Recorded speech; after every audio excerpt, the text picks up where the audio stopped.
Hello student, स्वागत है आपका आज की इस नई वीडियो में। आप देख रहे हैं आपका अपने YouTube channel study max emperor. तो फ्रेंड, जैसा कि आप लोगों को पता है कि आपका नेक्स्ट पेपर संस्कृत का होने वाला है, तो इसीलिए हम आपके लिए एक संस्कृत का बहुत ही महत्वपूर्ण इम्पोर्टेंट मॉडल पेपर लेकर आए हैं, जिसमें से आपको ज्यादातर क्वेश्चन अपने एग्जाम में देखने को मिलेंगे। तो फ्रेंड्स, आपको इसमें से आपके पेपर में 70 से 80% तक के क्वेश्चन अपने एग्जाम में देखने को मिलेंगे। तो फ्रेंड्स, आप इस पेपर को अच्छी तरह से तैयार कर लीजिएगा। चलिए हम इस पेपर को एक बार अच्छी तरह से पढ़ लेते हैं। तो अर्धवार्षिक परीक्षा 2021-22, कक्षा 10वीं, विषय संस्कृत, समय 3 घंटा, पूर्णांक 80। इसके जो निर्देश दिए रहेंगे वो आपको संस्कृत में दिए रहेंगे। तो चलिए फ्रेंड्स, आपको हम आपका एक मॉडल पेपर दिखाई देते हैं। तो आपका मॉडल पेपर कुछ इस प्रकार का है। यहाँ पर आपको स्क्रीन पर दिख रहा होगा आदर्श प्रश्न पत्र सेट। जी हाँ फ्रेंड्स, ये एक मॉडल पेपर है, हमने शुरू में ही कहा था, परंतु इसको आप बहुत अच्छी तरह से तैयार कीजिएगा, क्योंकि इससे 70 से 80% तक के क्वेश्चन आपको अपने एग्जाम में देखने को मिलने वाले हैं। तो फ्रेंड्स, इसके निर्देश अपन को पढ़ना था, तो चलिए हम इसके निर्देश पढ़ लेते हैं। तो इसका निर्देश दिया हुआ है। पहला, सर्वे प्रश्नाना अनिवार्य संति, यानी कि सभी प्रश्नों को हल करना अनिवार्य है। इसका दूसरा है प्रश्नाना सम्मुखे अंका प्रद्यता, यानी कि प्रश्नों के सम्मुख उनके अंक बताए गए हैं। तो चलिए फ्रेंड्स, हम उन प्रश्नों को देख लेते हैं। तो आपका प्रश्न क्रमांक पहला है। प्रश्न क्रमांक पहला, पद्धति विकल्पे रिक्त स्थाना पूर्यत, यानी कि फ्रेंड्स, आपको ये जो विकल्प दिए गए हैं इनमें से छांटकर इन रिक्त स्थानों की पूर्ति करना है। तो फ्रेंड्स, चलिए हम इन रिक्त स्थानों को देख लेते हैं। तो आपके कुछ रिक्त स्थान इस प्रकार के हैं, क ख ग ग ग। इनके आप स्क्रीनशॉट लेते चलिए फ्रेंड्स। अब चलिए हम इनके आपको उत्तर बता देते हैं। तो आपके क का उत्तर है घृतवान, ख का उत्तर है हसृत, ग का उत्तर है हता, घ का उत्तर है कत्वा, ड का उत्तर है कृषक, च का उत्तर है क्रुत। तो फ्रेंड्स, इस वीडियो में हम इन क्वेश्चनों के आंसर भी बताते हुए चलेंगे, इसीलिए आप इनको अच्छी तरह से तैयार कर लीजिएगा और स्क्रीनशॉट लेते हुए चलिए फ्रेंड्स। तो अब देखते हैं आपका प्रश्न क्रमांक 2। आपका प्रश्न क्रमांक 2 है, अधोलिखित दाना प्रश्नाना उत्तराणा एक पदेन व लिखत, यानी कि फ्रेंड्स, आपको प्रश्न क्रमांक 2 में जितने प्रश्न दिए हैं उनके आपको एक शब्द में उत्तर देने हैं। तो चलिए फ्रेंड्स, इन प्रश्नों को हम देख लेते हैं।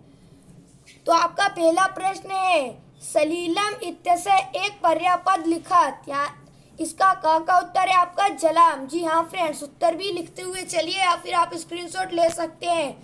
आपका ख है, नयनम इत्यस्य एक पर्यायपद लिखत, तो इसका उत्तर है आपका नेत्रम। आपका ग वाला प्रश्न है, सुलभ इत्यस्य विलोम पद लिखत, आपको सुलभ का विलोम पद लिखना है। तो फ्रेंड्स, इसका उत्तर है दुर्लभ। सुलभ का विलोम क्या होता है? दुर्लभ। जी हाँ फ्रेंड्स, अब चलिए, प्रथम इत्यस्य विलोपद किम, घ का उत्तर है द्वितीय। प्रथम का आपको इसमें विलोम बताना था, तो प्रथम का विलोम तो आपको पता ही है, द्वितीय होगा। अब आपका नेक्स्ट है, सर्वदा कार्यासु का बलिवती, तो सर्वदा कार्यासु बुद्धि बलिवती, आपके 2 पार्ट या 1 पार्ट का होगा। फ्रेंड्स, आप स्क्रीनशॉट लेते चलिए, यदि हम सारे क्वेश्चन को पढ़ेंगे तो वीडियो बहुत लंबी हो जाएगी। तो चलिए हम उत्तर बताते चलते हैं और आप स्क्रीनशॉट लेते हुए चलिए। तो चलते हैं आपके प्रश्न क्रमांक 3 पे। तो आपका प्रश्न क्रमांक 3 है, युग्मेलन कुरुत, यानी कि आपको जोड़ियां मिलानी है। जी हाँ फ्रेंड्स, प्रश्न क्रमांक 3 में आपको जोड़ी मिलानी है। तो इसका उत्तर आप देख सकते हैं। इनका उत्तर ये आपको नीचे दिया हुआ है कि क वाला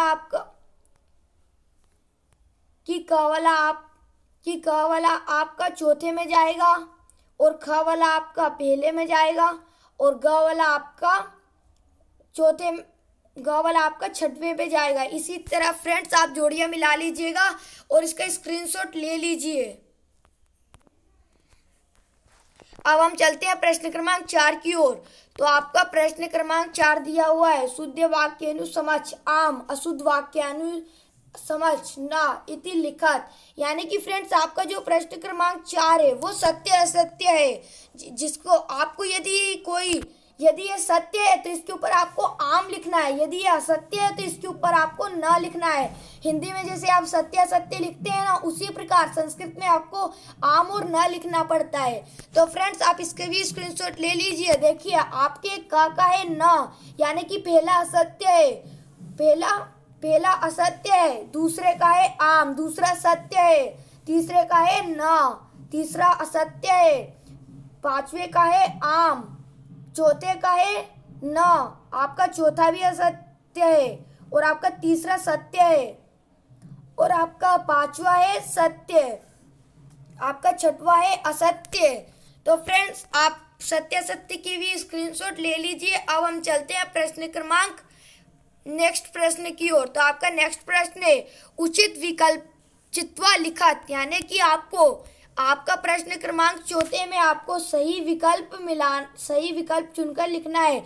जी हाँ फ्रेंड, जिस प्रकार आप हिंदी में सही विकल्प करते हैं उसी तरह आपको संस्कृत में उचित विकल्प यानी सही विकल्प चुनकर लिखना है।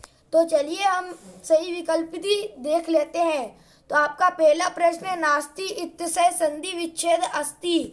तो इसका भी उत्तर इसको भी आप स्क्रीनशॉट ले लीजिए, इसकी भी स्क्रीनशॉट आप ले लीजिए।